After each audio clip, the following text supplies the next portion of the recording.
Hello, you've caught me playing a video game. Something I do every day because I like it and it's completely normal. And the things I do in the game are completely normal too. Things like jumping and collecting items from people's houses and picking up taxi fares and asking where they want to go and then flipping a coin, and if it's tails, driving them into the middle of nowhere and then murdering them with a chainsaw. Just normal, everyday video game stuff. Although, when you stop to think about it for more than 5 seconds, a lot of these behaviours in a real-life context are probably quite odd. Like, imagine being an NPC in Skyrim or GTA and observing protagonists controlled by perfectly reasonable people like you and me doing things like this. At best, it's disconcerting. At worst, it's a wonder the NPCs in these games aren't in a constant state of fight or flight.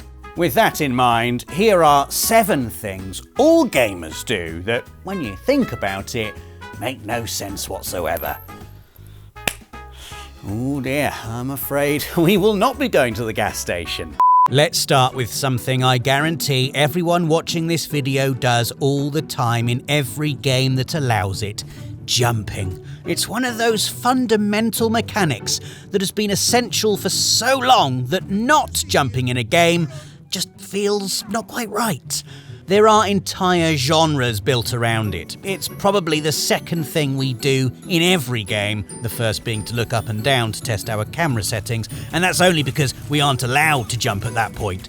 But think about it. When in your adult life have you actively jumped outside of some kind of sporting activity? I mean, who does sporting activities, honestly? I think as an adult, I have jumped maybe 3 times? Imagine being a video game NPC in an RPG. You've probably seen protagonists jumping around when it makes no sense whatsoever. Jumping on tables for no reason. Jumping on ledges. Jumping to attack. Jumping to avoid attacks. Jumping on the spot for no reason whatsoever. Aren't you embarrassed? Jumping as a default means of traversal because we're convinced it's somehow faster than running. You'd think, from the way we play games, that jumping is the solution to all of life's problems. So, I just seem to have this just endless build-up of gas and bloat, and every time I try and move anywhere, I can just feel it sort of just... Have you tried jumping? Obviously, I've not tried jumping, Doctor, because that would just be weird and, in this situation, quite risky. However, if you present me with a video game that doesn't have jumping in it, I will sign a strongly worded petition for it to be implemented in an upcoming patch. Thank you very much. Another thing I enjoy doing in video games is finding stuff in other stuff. You know, smashing open a crate and getting some coins. If it wasn't fine and normal, the developers wouldn't fill every other breakable object with a treat, would they? We've basically been trained like pets, breaking anything remotely box-shaped in case there's a coin or a potato inside. Seriously, put it in a box and I am having it. But the point stands. You'd never dream of aggressively magpieing through a real-life stranger's house, would you? They'd run you out of town, or worse. And yet, come across any house in Fallout or The Witcher, and we're in there immediately, smashing up their possessions to snatch the prize within. Imagine being sweet NPC Mr. Boggington, lovingly preserving apples in jars and hiding savings in sock drawers, only for Loot Goblin 69 to swagger in like they own the place. He just started smashing the place up. He's completely wrecked my priceless collection of antique vases that I use to keep me tomatoes and me potatoes in. They just sort of jumped around a bit and wandered off. Didn't even bother to engage in my 3 lines of dialogue. For shame, Loot Goblin 69, which definitely isn't a character I've made. For shame. Have you ever been in the car with people arguing about directions? Then you will know exactly why this next entry is so baffling. The equation is as follows. Pain endured going the wrong way, multiplied by distance travelled in the wrong direction, equals misery. So, when you're choosing to go the wrong way, spare a thought for your party members. The ones who battle bravely by your side, act as pack mules for gear you haven't yet decided to get rid of but don't ever use, and put up with all of your I'm the main character energy. I mean, I am the main character. The ones that have to stand by and say nothing, while you, the entitled protagonist, look the Dark Lord of all evil straight in the eye and say, oh, I wonder what's down here. Seriously, these poor folk have had their entire lives turned upside down. They've probably lost friends and family, and now they have to hope and pray that the silent, godlike figure they've been following actually does know how to use a map, but is just actively choosing not to, as if that's somehow better. Well, disillusioned party members, I can confirm I don't know how to use a map, if that's any consolation. I just go where I think the treasure chests are. This way.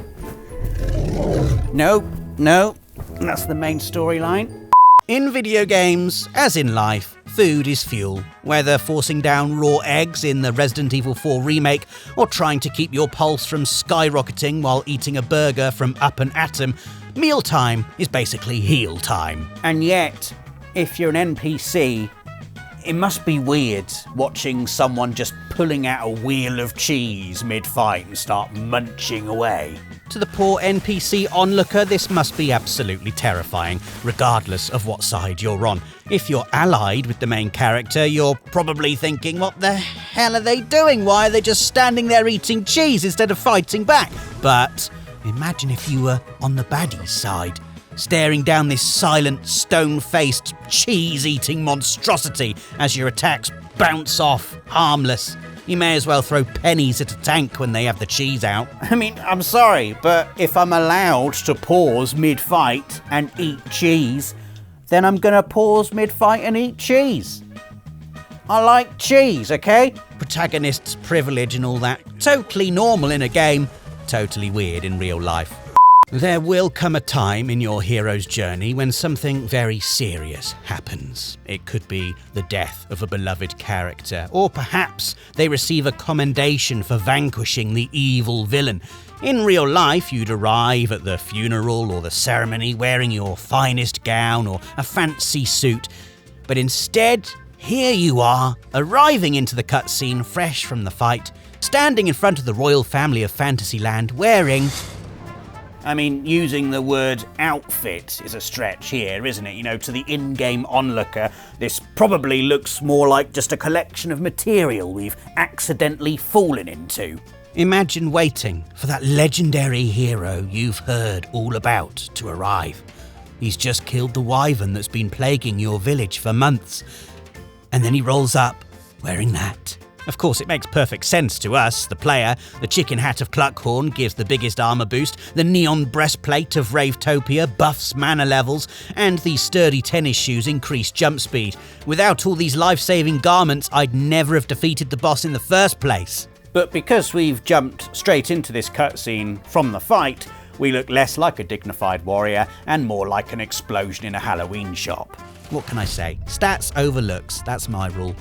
Tailing missions are right up there with escort missions on my list of most annoying mission types, but that's for another video. This entry is focused specifically on those tailing missions where you get so close to your target, it's a wonder they can't smell the stealth boost potion on your breath. I always like to imagine in these instances that I'm just playing as some kind of supernaturally stealthy badass. You know, in Skyrim, if you get your stealth stat to 100, you can pretty much crouch right in front of a baddie and they won't know you're there. We've all taken advantage of this lenient slice of video game logic, creeping after targets just outside their cone of vision, slipping into long grass to evade the clutches of enemies who moments earlier were feet away from sending us to the game over screen.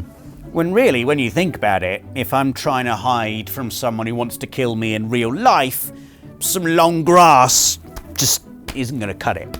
Sometimes I wonder whether NPC guards in video games are just playing along, like how I do when I play hide and seek with my daughter or Dave. He's not in here. It must be especially frustrating having to pretend you haven't seen the protagonist when you know full well as soon as you go back to your patrol route, they're going to sidle up behind you and stick a sword in your neck. The last thing on this list of things I do all the time in video games that makes no sense whatsoever is fill my inventory pockets with endless items. Yes, most games give you an encumbrance limit, which is a word, let's be honest, that we only know because of Skyrim. An encumbrance limit to try and offer some vague sense of reality, but really, when you actually stop to consider just how much stuff you can carry about while still being able to do all the other unlikely things on this list, jumping, hiding, scoffing cheese, etc., you soon realise we are being blessed with protagonist privilege once again.